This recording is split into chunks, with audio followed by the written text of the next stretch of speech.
Good morning. It is a rainy day in the garden again. We have been busy. We've been playing off of the homestead a little bit, which has been nice to kind of get away. But I am a little bit behind on harvesting things. My garlic scapes are actually trying to bloom on me, so I really need to get those harvested today. And I'd also like to harvest my radishes from the radish bed because I want to replant that with carrots, and I've got a little bit of broccoli left. I did get a bunch of basil harvested, but there could be more basil. I have rhubarb I need to keep harvesting, and the garden just looks beautiful and it's warm even though it's rainy. So I just thought I would bring you guys along as I harvest a few things quickly, and then I'll do a little walkthrough tour to wrap up the June garden because it is almost July already. I can't believe it. So to harvest these, you can just break them off by hand. You could also bring a clean pliers out or something. It's pretty easy. These have gotten pretty big because they're starting to stand upright, which isn't really what I want.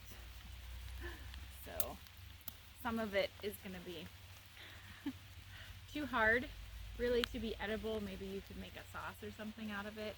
But what I'll end up doing is kind of keeping the more bendy parts for eating and the little flower bud, and then this harder part, likely I'm just going to compost it.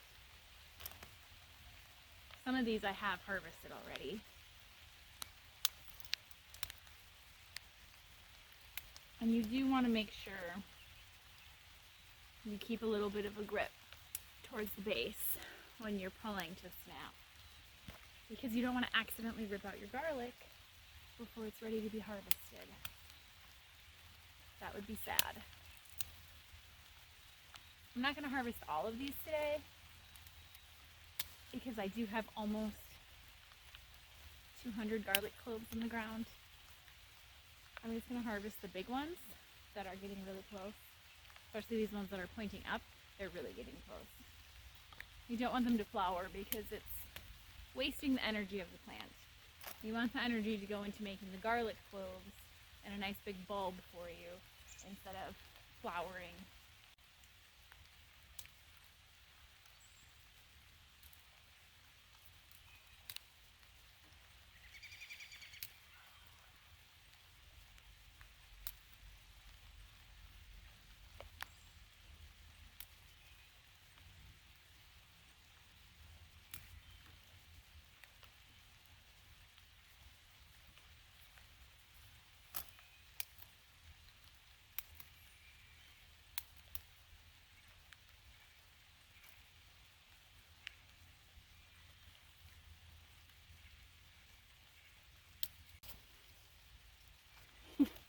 I think that's enough scapes for today. These actually keep really well in the fridge.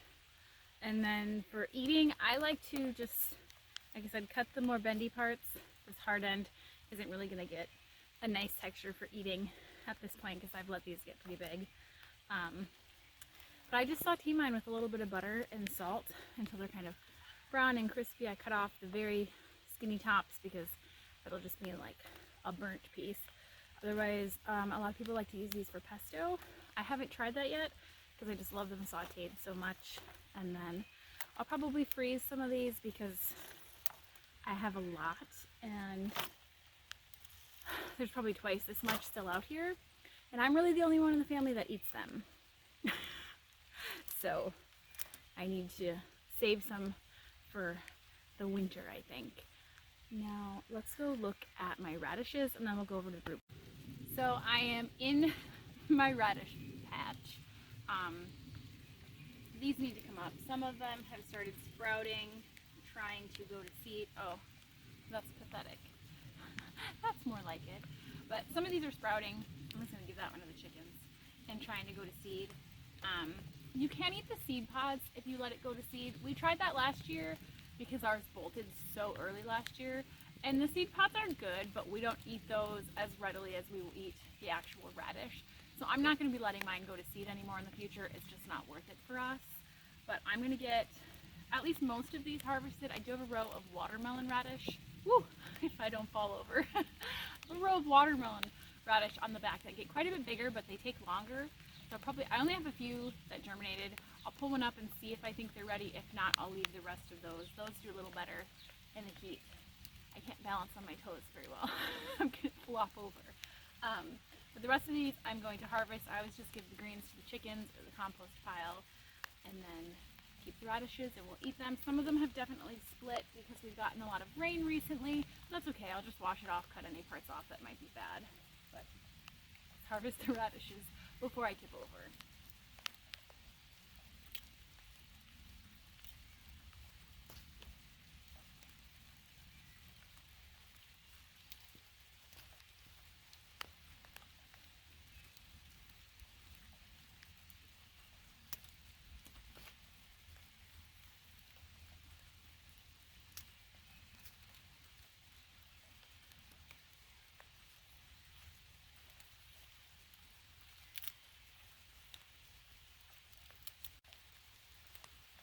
Those were coming out pretty dirty, so I went and grabbed a bucket with some water so that I can rinse them a little bit before I throw them into my basket. But you can see some of them have split.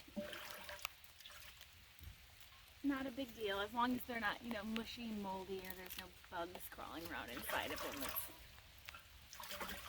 not a big deal at all.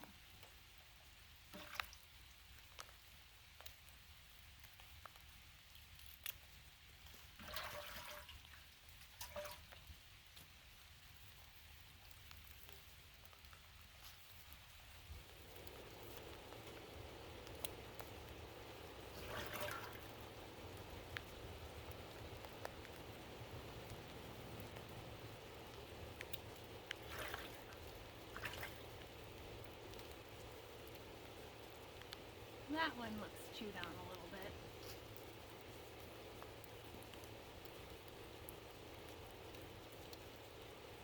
I don't mind sharing some of the produce with the bugs and critters. That's what happens when you have an organic garden. You share. So I checked the watermelon radish on the end. I just kind of dug around the tops of them, and those are still pretty small. And they don't look like they're in danger of bolting. Those do a little better in the heat. So I'm not even going to pull those. I'm just going to leave them, and I can plant carrots on the other side. I just wanted to show you the water that I was using to rinse.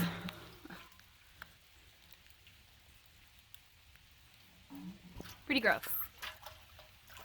So I didn't just want to throw all that in my harvest basket because the scapes are pretty clean and I don't need to get those covered in mud. And this is not even really mud, it's composted horse manure because I put down a lot before I planted the radishes.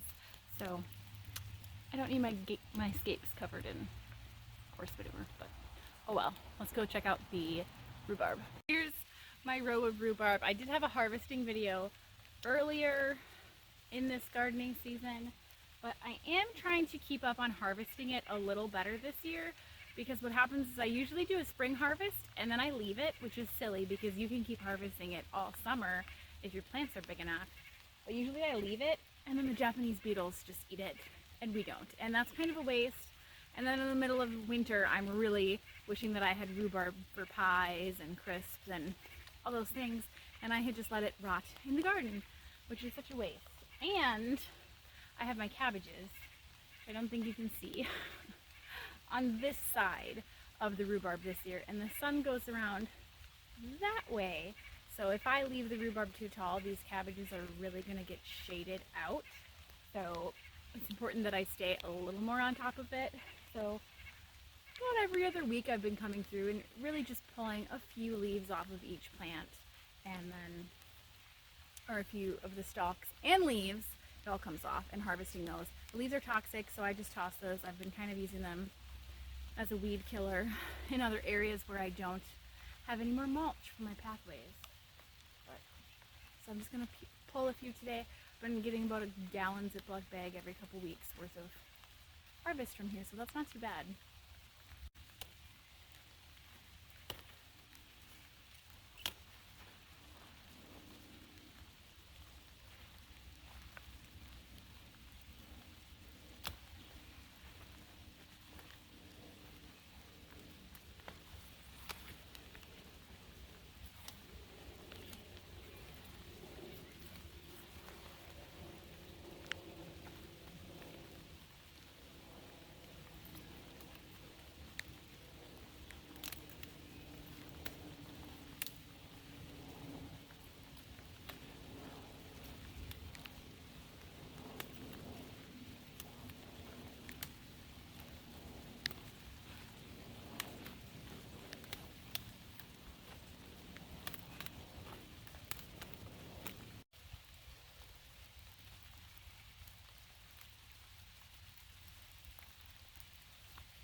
That one's been heavily pooped on by a bird.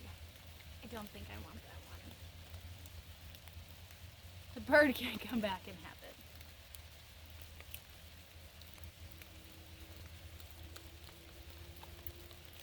A lot of people like saving their peas until the pods get big enough and then just eating the peas inside of the pod. We like harvesting them when they're not totally full and we can eat the pod too. It's yummy.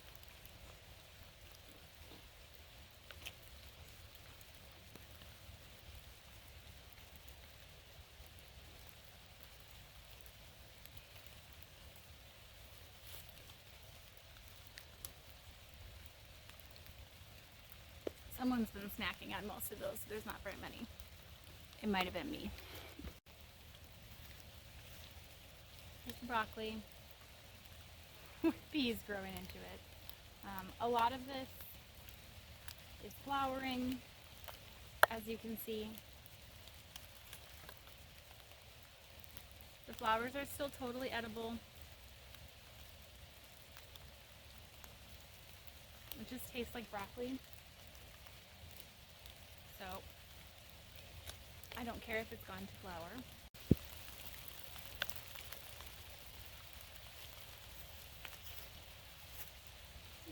Nice little bunch of broccoli. Our strawberry season is pretty much done. As you can see, I have the netting off of them. So I'm not going to find very many in here, especially because once the netting is off, it's kind of a free-for-all for the kids. They just run through and grab them at will. Our raspberries are also starting to ripen, but I don't really eat a lot of these or harvest a lot of them. I tend to check them as I go because there's a little fly that likes to lay his eggs in the raspberries, and you'll crack one open and just see a little larva swimming inside of it.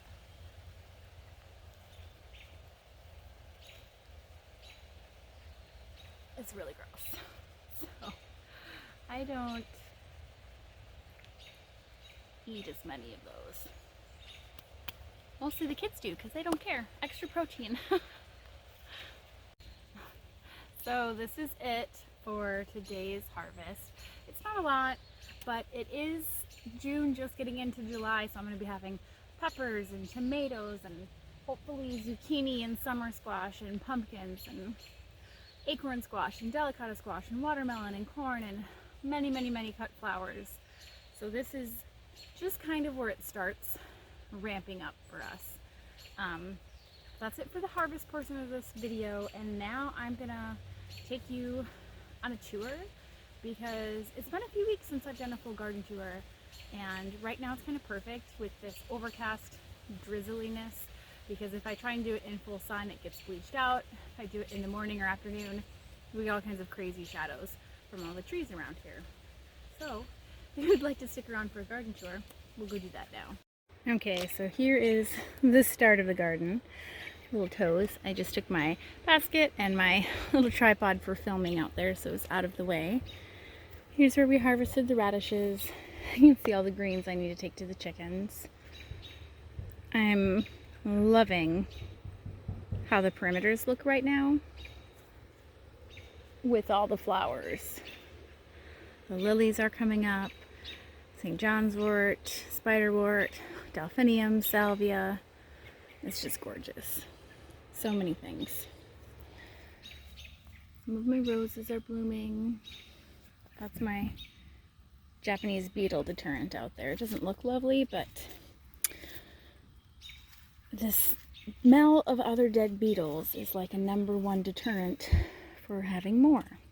Really need to get this blackberry bush killed. You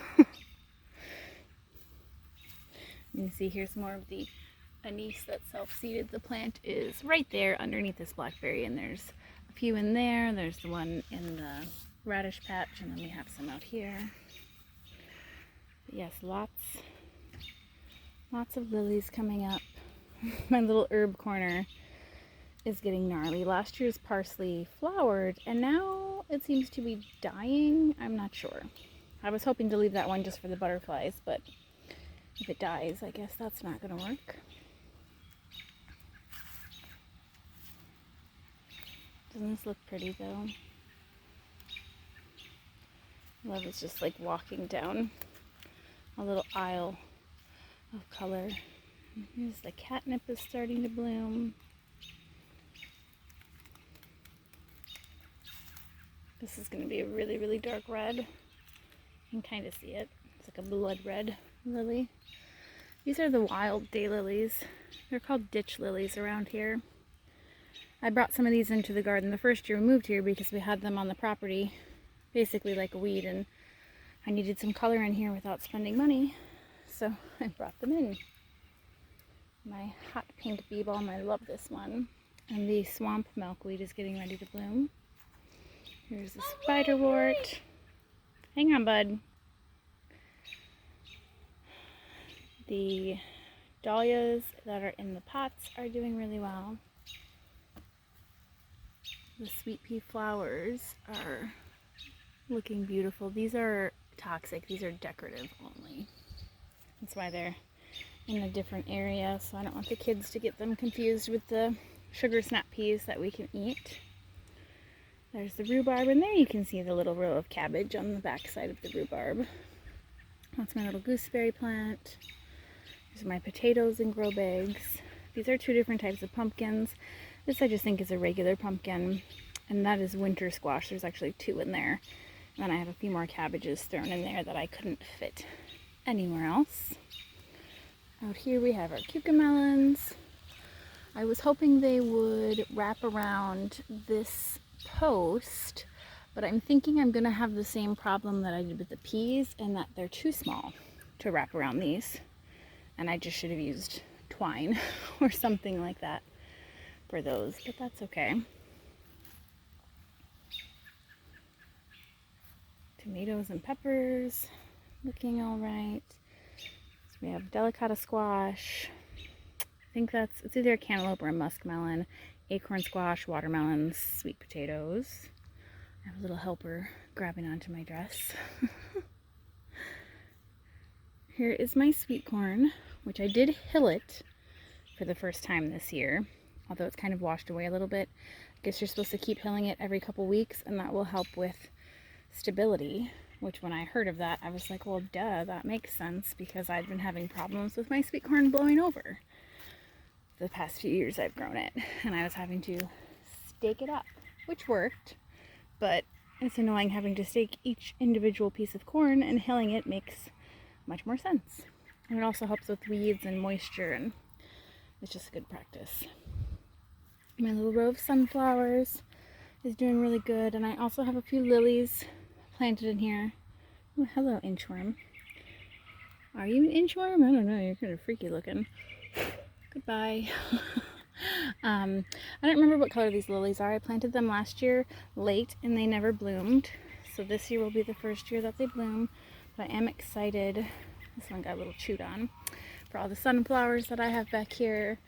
And if you were here last year, the horses had reached over this wire and ate a bunch of them when they got tall enough.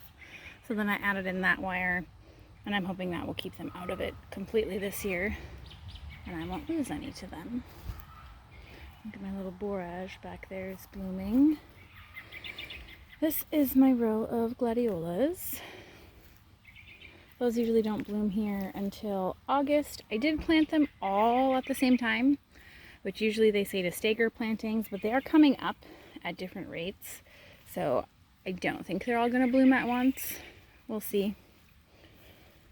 I'm not very good at staggering. I just want to get everything else out at the same time. Here I have, it's supposed to be green beans and dragon tongue beans. If I thought those were a bush bean, but they're kind of spreading pretty far, so I'm not sure if those wanted support. And then I have cucumbers that are going to go up this trellis. I need to tie them onto it just like I do with my tomatoes. And then back here I have a few ground cherries. So zinnias in the corners. More of my bee balm is coming up.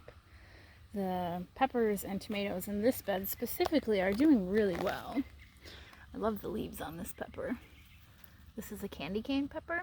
So see, the pepper is striped, but those are my biggest peppers so far. And this bed also has my biggest tomatoes so far, which this bed does get a lot of sun. Oh, I have another helper. Neither of them are fully dressed. So I'm not sure why this bed's doing so well. So I don't know if it's just there's more manure compost in this one or what, but you can see I do need to get out here and tie these up a little bit more. I just kind of tie them as we go. My pot of nasturtium and random zinnia are doing lovely. This, I'm still not sure if that's just a pot of weeds or if it has something in it. Who knows? Oh, look it. My post is leaning. Goodness. Guess I'll have to fix that. Probably happened when we got all the rain. It's okay. That is fixable. So then we have Brussels sprouts and dried beans like kidney beans and climbing beans that are also for dried beans. More flowers along the edges, of course. There's the broccoli we just harvested, and then there's the sweet peas, like sugar snap peas for eating, and then there's weeds and spinach and lettuce that is bolting. I do have a few random tomato plants that's self-seeded from last year because it was a tomato mess at the end of last season. But I think I'm gonna leave them. We'll see what we end up with.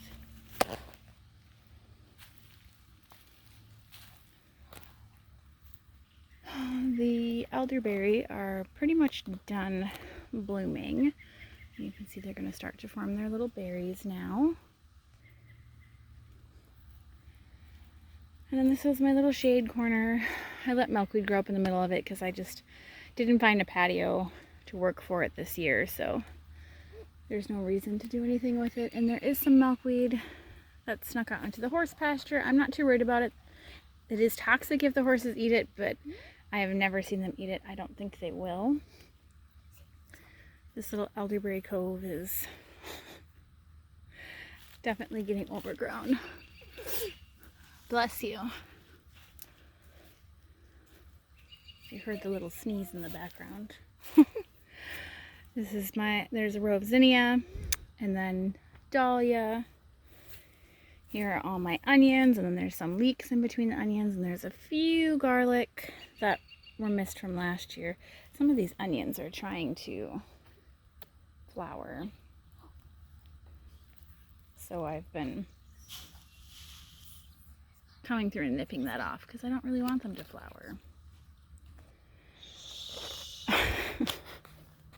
This is my wisteria. I finally planted it.